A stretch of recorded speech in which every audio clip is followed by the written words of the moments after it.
I'm Joanne Wilson, and this is Positively Gotham Gal. Real, honest, and meaningful conversations with women entrepreneurs and their approach to life, business, and everything in between. Hi, How are you? I'm doing well. How about you? I'm good. I'm good. So great to meet you finally. It's nice to meet you too in the middle of a pandemic and the overtaking of the government. Let's hope it was overtaken. Let's see what happens. Oh my God, it's the crazy. I mean, it's like you can't make this up. I saw this flood that happened in Queens last week. It was like there was a water main break or something, and they interviewed this young girl on the street who was like 25, and she was like, I mean, it was awful. And they're like, what do you think? And she's like, it's 2020. I mean, this year is just kicking all our butts, I guess, right? It totally is. So we're just going to completely chat. That sounds good. That sounds good. Okay. So, I, of course, read everything you've done is so amazing. I mean, I love that your father was the mayor. He was amazing. He was amazing. Yeah. He was also our ambassador here, and he was recalled by Milosevic because he wouldn't sign on to his nationalist, whatever, tendencies. And then he went home, and instead of, getting his pension, he just resigned from the foreign service. He didn't want to do it. And he became basically unemployed at the age of 60. I mean, he was a really brilliant man. That's amazing. Are your parents still there? And no, unfortunately, neither one of them. And they died within 3 months of each other. That was very sad. Wow. But it's kind of a love story, right? It is an amazing story. But we're going to talk about you. You must have always been a technology mind. I mean, I was a mathy person. Like I loved math since I was a little kid. I mean, it was obvious, right? And I just went for, anything that was a puzzle, a pattern, some sort of a trend, some sort of a logical thing that I could figure out. And my dad was really into it. So he played, and he spent a fair amount of time in the US. And so he would bring back, those little things like with, like word puzzles and number puzzles. It's like, they're not IQ tests, but those types of things. You have a sequence of numbers, what's the next one, right? Right. And I absolutely love this stuff. So, it was really I can't remember the time when I didn't love this. So math was my first love. Very earlier age. And then, you came here, you went to school, and then you got a PhD in electrical engineering from Columbia. I'm going to assume that there was one of how many women in that? You know what? I want to say, I don't really know. I mean, when I remember it felt like few. Mm-hmm. And the few, I don't know, I think might have been 2, but it might have been more. So I don't want to say the number that I don't have the real, source for. But it felt different than Belgrade. I mean, there are many more women in like math, and I went to electrical engineering because I didn't know anything about electrical engineering. I went there because they told me I could do math. And most of the people who were really good at math went there because it was, I don't know, it was a prestigious place. Not many, I mean, some of them went to pure math, but I kind of followed. It's funny because when students ask me to help them map out their, like path and stuff, I go like, no, I don't do that. I guess, I was open to possibilities, and then whatever made sense at that point. I wasn't really planning this like 10 years in advance. So if you ask me now, what I'm going to be doing in 10 years, I have no clue. I think I'm going to be in academia, but... Well, also the dots always connect, right? So, you left, you went to Bell Labs for a decade, started out as a professor, and then oversaw the department at Carnegie Mellon. Yeah. Right. I mean, once I went to PhD, I mean, I really found out that I loved teaching, I loved research, and I really liked the academic field. Mm-hmm. It felt like this sort of free-spirited thing where you can figure out what you want to do for yourself. And I really thought I would want to go to academia, but I went to Bell Labs because it was something between academia and a company. It was more academic than many academic places. Absolutely. Right? Yeah. So that was exciting. And I thought I would stay 2-3 years to try it out. And then I would go to academia. I just stayed much longer than 2-3 years. Right. So then you found your path in academia, and you ended up overseeing, basically STEM, right? So here you are, you're in overseeing Tandem, School of Engineering, which has really changed dramatically over the past decade, as being, part of NYU and one of the best engineering schools, really, in the world at this point. Well, I mean, we have to be careful there because we are still ranked number 38, but there are lots of engineering schools, so that's still like probably top 10%. And the fact is that in the last decade, the school made the leap of 40 plus places, which I don't think any other engineering school has done. So it is true. It's real transformational story in engineering education. And it's still a very, like I keep on calling it the little engine that could. It's still a relatively small in terms of tenure track faculty. That's how we kind of count it. But it's sort of like this hidden gem. And we keep on hiring these amazing people who are as good as anywhere else. So that's exciting. It's inspiring. I have to say, cornily speaking, right? I'm an educator at heart. I really love explaining things. I love figuring out ways to get something to somebody else. So I always think, like, I would always be annoyed when people would say, like, I was not good at math. I really don't believe in this. I think that somebody couldn't teach you really well because, what does this mean? I'm not good at math. Yeah, you are. It's just that nobody got you excited. And if you get excited about something, you're going to learn it. Like, I didn't like physics because I never had a really great physics teacher. And you would think as a mathy person, I should, but I don't, right? Right. I kind of blame it on teachers, honestly. I get that. Are you still teaching at Tandem? Do you still teach? I'm not teaching now just because, I can't commit, my schedule is such that I sort of feel that I wouldn't give it. I'm not a multitasker in my head. So I sort of have to do one thing at a time. Right. And this one thing is already 1,000 things. So if I teach, then I feel like I have to do this to 100%, right? Well, you're the first woman, right, to head a school since the founding in 1854. Yep. What does that mean to you? I mean, that's a major badge of honor. You know what's funny? I mean, look, I am sure you encountered that being a first in many places, right? Mm-hmm. And so in some sense, it feels like something that somebody attaches from outside. So it's very hard to connect with this because I'm just me, right? So I don't look at myself as, a woman this. I look at myself as, a mathematician or an engineer and, okay, a mother, clearly a woman, but, I don't look at it that way. But on the other hand, I do understand because when I look at Ruth Bader Ginsburg, I get inspired. Right. Then I would say, okay, so I kind of get it how other people see me. And it's not only girls. I sort of like to think that both girls and boys are going to look at this and say, oh, it's totally fine to have a woman who's the dean of an engineering school. What's the big deal, right?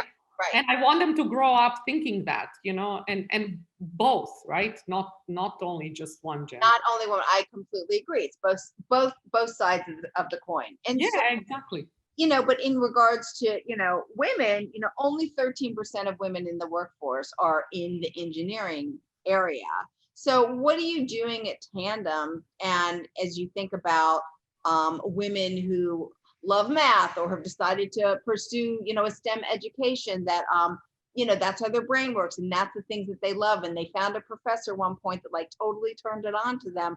How do we change that dynamic that we get more women that come through education that find themselves going into those jobs? But I think you're right. I mean, the first steps are really very early on. I have this slide. Hang on a second. I just want to show you something. Since we're talking, I can share this. We need to bridge the gap. Yeah, we need to bridge the gap. So look at this. This was in 2016, September 2016. That's the magazines for teens.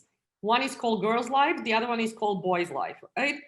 The Girls Life has only fashion and hair and my first kiss. The Boys Life has microscope and dinosaur and look, I mean, I'm a girl. I love girly things. I love makeup. I love clothes. I love, romantic comedies. I love all this, but I also love math and I love science. And why are we pigeonholed into these things? And if you keep on giving just one type of a message, then what do we expect, right?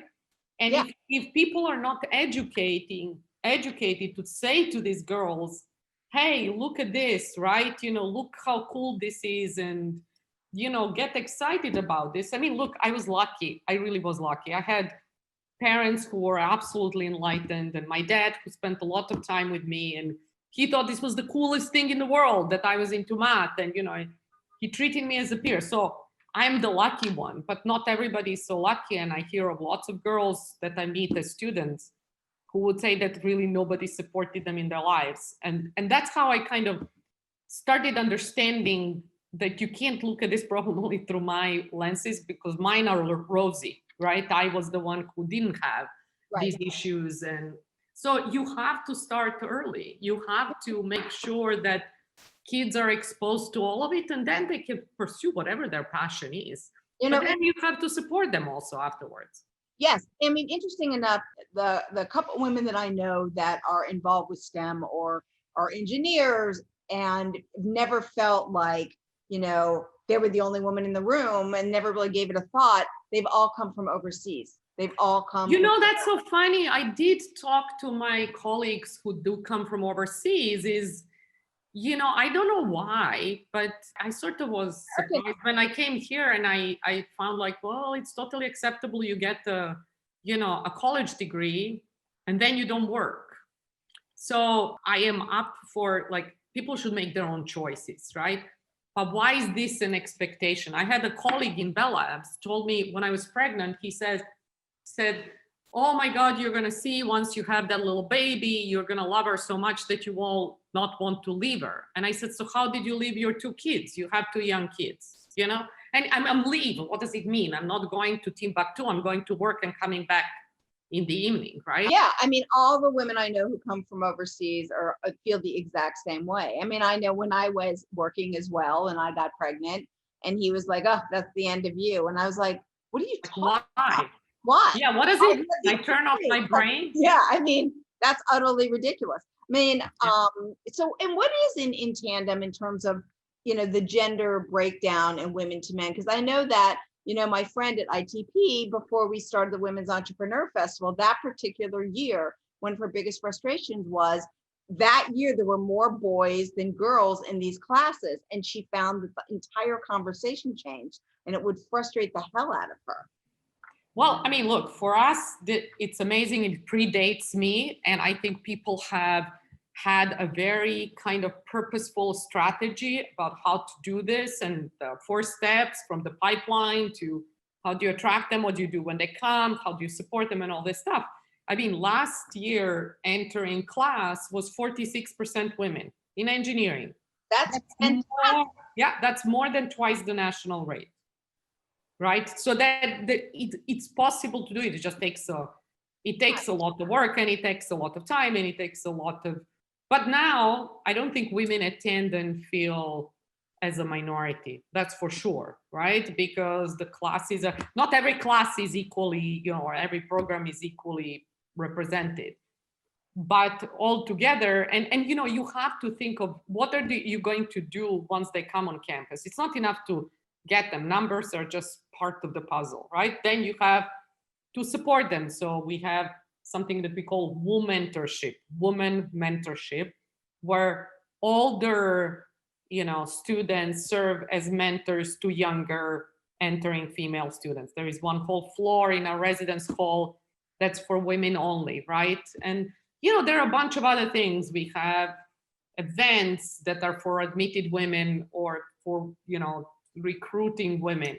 And then it becomes like a self-fulfilling prophecy, right? That it becomes a place that's supportive, and then more calm, and then, keeps on going on and on. Right. Makes total sense. So Tandem's model is, born anywhere, made in Brooklyn. Yeah, that sounds good, right? It's a great. What do you think about when you hear that? I feel connected to it because, I was born anywhere, right? I was born in former Yugoslavia. I came here. I actually came to New York, to Colombia in 87. So I spent more time here than I've spent in my home country. Plus, half of the time I was basically unconscious because I was a kid, right? So, most of my adult life I've spent in this city.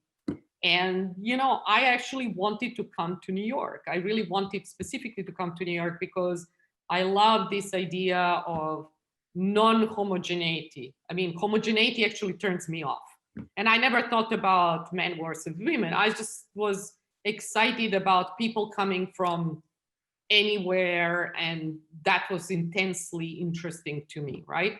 So when I had my group at Carnegie Mellon, and we would go at least once a semester to dinner somewhere, and every time we would go to a different ethnic restaurant. And then the group was, people from anywhere, right, in the world.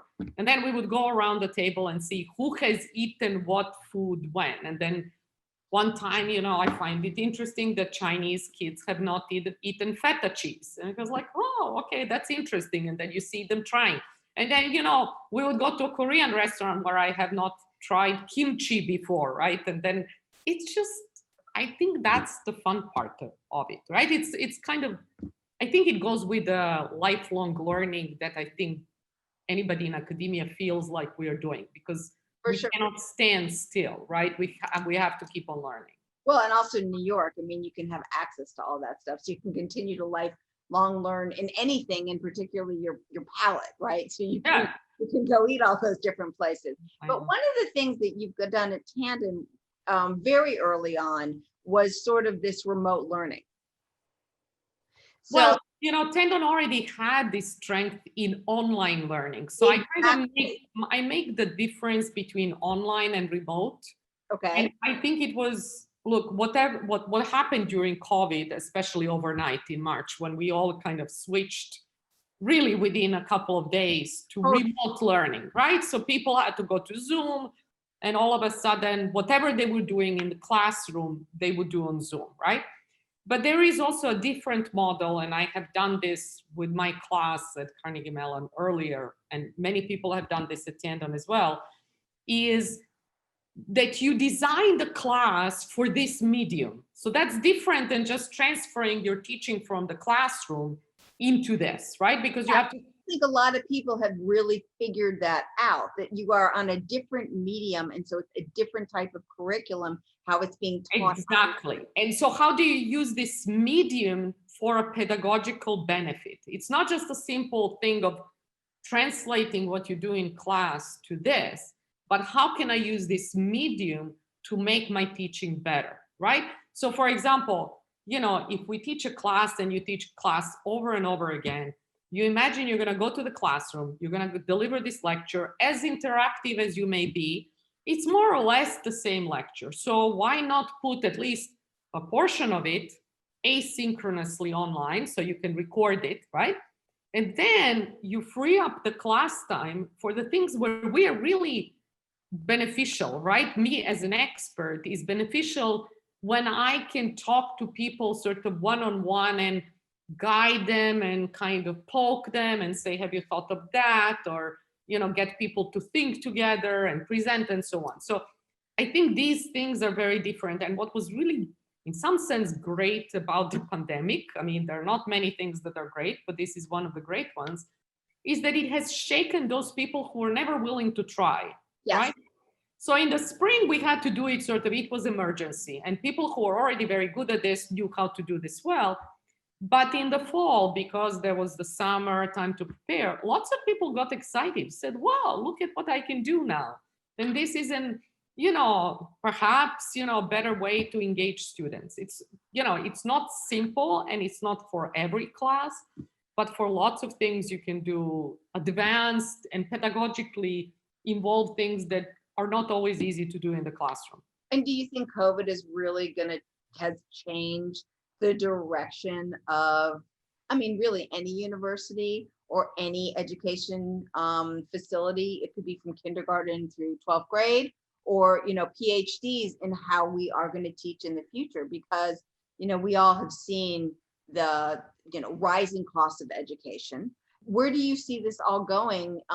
As some students will say, this is the best thing that ever happened to me. I actually became a better learner versus sitting in a class. There are lots of parts to this question. And let me just start by saying that a shift in higher education started before COVID.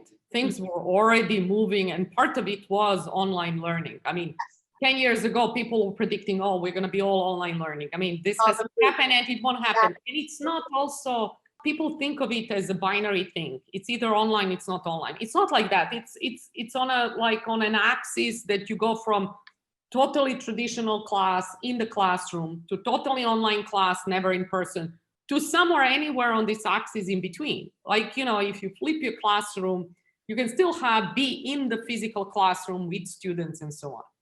There is a second part to it, that students that we see today are very different from students we saw 10 years ago. They want more accountability. They want really more of things that are going to stay in their heads, something that's invested in them, as opposed to, they use this example of the climbing walls, right? Of building fancy things. Mm-hmm. On the other hand, for fields like ours that have a lot of hands-on components, there are things that you can do online and things that are harder to do online. So even during the pandemic, we have sent some, let's say, electronic kits to kids at home. Right. So they could kind of do labs at home, but you can't do this with everything. So we have this, I don't know if you have been, but if not, you have to come and see it once, Makerspace is open. Makerspace is this amazing. You've been there, right? Yes, it's amazing. Isn't it like a candy store, right? It's still open, but during the pandemic, you cannot have the same occupancy as usual. And you want people to be able to interact with it's almost like an artist, right? Some of these things are tactile. And so not to say that you couldn't do some of these things. I mean, like, you can send your design to a 3D printer, right? Remotely. It can be printed and you can pick it up later. You don't have to sit in front of the 3D printer. But there are many other things that are much better, when you're with a group of 3 or 4 friends and you have a club and you're building a concrete canoe or some other crazy things that they're doing. They have built a concrete canoe that floats. Okay, that defies, my mind, but hey, there you go, right? But I still think that part of it will stay. If nothing else, it has shifted our mindset. It's almost like, think about companies who thought, well, there is no way we can do things online. Yeah, there is a way that lots of work is happening right online, and you don't have to have every employee sitting physically in the room. So there are some of these things that bring benefits. It's almost like democratizing what you do, because if you have a meeting and everybody's on Zoom, that is better than when you have a meeting and half of the people are in a room and half of the people who are, joining remotely, you forget that they're there because, you don't see them. It's like when you used to go on call on a board meeting, right? And you would not go there and you'd use Dropbox, and like nobody could hear you. Exactly. It's like you scream. But when you're all on Zoom, everyone's equal. Exactly. Everyone's equal. And for some things we see much more participation. So like my last board meeting, I had many more members because they didn't have to travel. It was much easier to fit, I mean, even for me, I can say yes to many more things now than I would have normally said yes to, because I don't need an hour to get there, even if it's in the city, right? I have found board meetings to be actually a lot more productive. Yes, yeah, isn't that funny? Because people are focused, and I don't know if it's the freedom of being in your own chair and your own desk. I don't know what it is, but there is something about Zoom that sort of has created more participation. It has, and we have these events that now we have hundreds of people. While before, right, it's also cheaper. Again, people don't have to travel. Right. And so that helps. On the other hand, there is a benefit to, face-to-face. I mean, I can see exactly your expressions, your body language, especially if you have students in the classroom and they turn off the camera.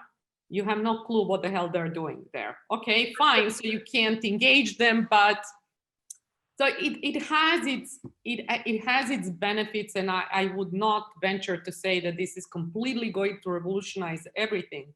But definitely there are things and lessons learned that I really think are there to stay. Right. So the future of tandem will not just be back to everyone comes in the classroom. There's going to be some kind of mixture of this type of learning. Look, we have top 10 online programs. We have an online kind of department, if you want, that builds these degrees. Most of them are master's degrees that are completely online. Yes, I know that. So we had already sort of a sense of what that means, but this is making it wider among larger swath of faculty. And I would like to encourage people to keep some of these things because look, when I was a professor and teaching, and if I had to go to a conference, I had to find somebody to, step in for me and teach for me. Now I can say, you know what, I'm just going to join you on Zoom, and I'm going to be in California, but so what? We can do a class on Zoom, right? And so that gives you flexibility and options that you really didn't have before. So, I'm just thinking about those pictures you showed me, the magazine, right? That was 2016? 2016, right. So how do you change that, right? Because that's media. I mean, that's something, I'm sure you've read all the stuff I have, like girls in the front of the classroom are like, me. And then there's a point when they hit their 13 and 14, they're in the back of the classroom and they don't want to be, noticed. Yeah. Do you think that there's changes among women now? It's become such a a trendy thing, and I don't want to, trendy is probably not the right word, but in regards to not bad, right? Yeah, I think that women empowerment, women equality, women understanding their finances, women can do anything they want to do. Not only that, but what I do, and it's like technology, engineering, and so on, used to be considered nerdy. And then it became really cool because you have all these shows and stuff where people are sitting in front of the computer and typing something, and there is, dramatic music in the background, and who knows what's going to happen, and, they're going to save the world. So I think that part has changed. So it's not, considered to be uncool, while before these kids would be the typical nerds in school, right? Those who are interested in math and science and so on. But there is a lot of, I think media does not help. Does not help when you have a commander-in-chief who, denigrates women and says all kinds of crazy things, right? And certainly the country is also divided. So what does this mean? How does that part of the country raise their daughters for, are they taught that they can do this stuff or not? I don't know, right? So what's interesting, I mean, even when you look at all the large tech companies, right, that have now been around for 25 to 35 years, the majority of them were started by men. I mean, and, I always think of, it's like Revenge of the Nerds, right? I mean, they might have been like super nerdy in high school and then college, but then they went out and built these multi-billion-dollar companies. There just hasn't been enough women that have done the same. But what's really interesting? I was really super excited when you and I were going to connect because you do exactly that. You support women founders, right? And how many of them there are. Actually, at some point, I give this talk where there was this study in Sweden about how women entrepreneurs and men entrepreneurs were described. Here, I'll share this. Okay, this is not cool, but it's interesting. So look at this. The average male entrepreneur is described with attributes such as young and promising. The woman, young but inexperienced, right? The man is arrogant but very impressive competence. The woman is lacks network contacts and in need of help to develop her business concept, right? Aggressive but a good entrepreneur, enthusiastic but weak, right? And so you read this, and so this means that every step of the way, these young women who, let's say, go through Tandem. So let's say that we educate them, we send them in the world. They go into Silicon Valley, which, as you said, is a relatively young industry. So it's still a mystery to me why they're essentially misogynistic. They are, right? Totally. Bro It culture, right? would change everything. It would be amazing for women, but it never happened. Yeah, but the problem is that these young women, and you've seen the last few years, there are a bunch of articles of women saying what's happening. What they do, women are pragmatic. They're saying, like, I don't want to waste my time here. I'm going to leave this and, good riddance, bye. The problem is it perpetuates this thing. So the only way to do it is to flood with women. The problem is they have to survive for a certain amount of time there to be able to change the culture. While they're young, there's not much they can do in a company, right? So that's my frustration, because I have these amazing students, and also in my previous institution, they would go to Silicon Valley, stay for 5 years, and then leave. Yeah. Because they said, look, it's not worth it, right? It's not worth for me to spend my life trying to change the culture of these, morons. It's just like, no, it's very true. It's just like, I don't need this, And so I do hope that in the years to come, not like 10 years from now, but like now in the next couple of years, that some of these women will have more impressive exits, and they will become larger voices, and that the media picks those women up and allows them to have more conversations, that they're quoted more, that it's not always they're looking for, some guy who runs a company, that allows the younger women to say, hey, I can do this too. I was watching the speeches that Kamala Harris and Joe Biden gave, and they were showing these young girls, like sitting on her father's shoulders. And I was thinking, what is she thinking, right? While seeing somebody like that. Yeah. Right? And that brings, kind of tears to my eyes, because maybe that will change when there's look, you can see also, Obama was sitting at the, at the biggest post there is in the world, and still what happens with the race in the country, didn't solve much. No. But anyhow, there has to be at least the beginning. Some representation has to exist there, right, before, you do the next. Because look, in the end, look at you and me, we're two white women. We are also privileged, right? So how about, and a Black entrepreneur who's a woman? I mean, it's like, talk about the scale of how many things such a woman has to overcome, right, to be able to do something, right? Absolutely. But at the end of the day, you've been a pioneer, I mean, whether you think so or not. I mean, you have come from Yugoslavia, you've come to the United States, even though you spent more time here than you did over there. And you went into a field that has always been predominantly male because you like math. And now, you're running a university where no other woman has run, and you've got 46% of the people in your school that are women. So that's a win-win, and I'm hoping that there's a tremendous long tail from that. I hope so too. And what actually is inspiring, when I do talk to these women, I go to two students, I mean, they are so excited. Or when I meet alums, the women alums, they go like, I never thought in my lifetime that I would see, a woman dean, right? So there is, sometimes strikes me, it comes from outside. It doesn't come from inside, like you are just you. So you don't look at it in these terms. But then when you see what an impact it has, I take it very seriously. I mean, it's a responsibility, of course, right? Yeah. So I'm not dismissing it. I'm just saying sometimes it's hard to go from the concept to the feeling in your gut that this is indeed something that you have done, right? Right. I completely get that. 100%. Well, thank you so much for joining us. This was a pleasure, and I'm hoping to see you sort of in person when we all start doing things more in person. That would be fabulous. That would be fantastic, and I'm looking forward to it.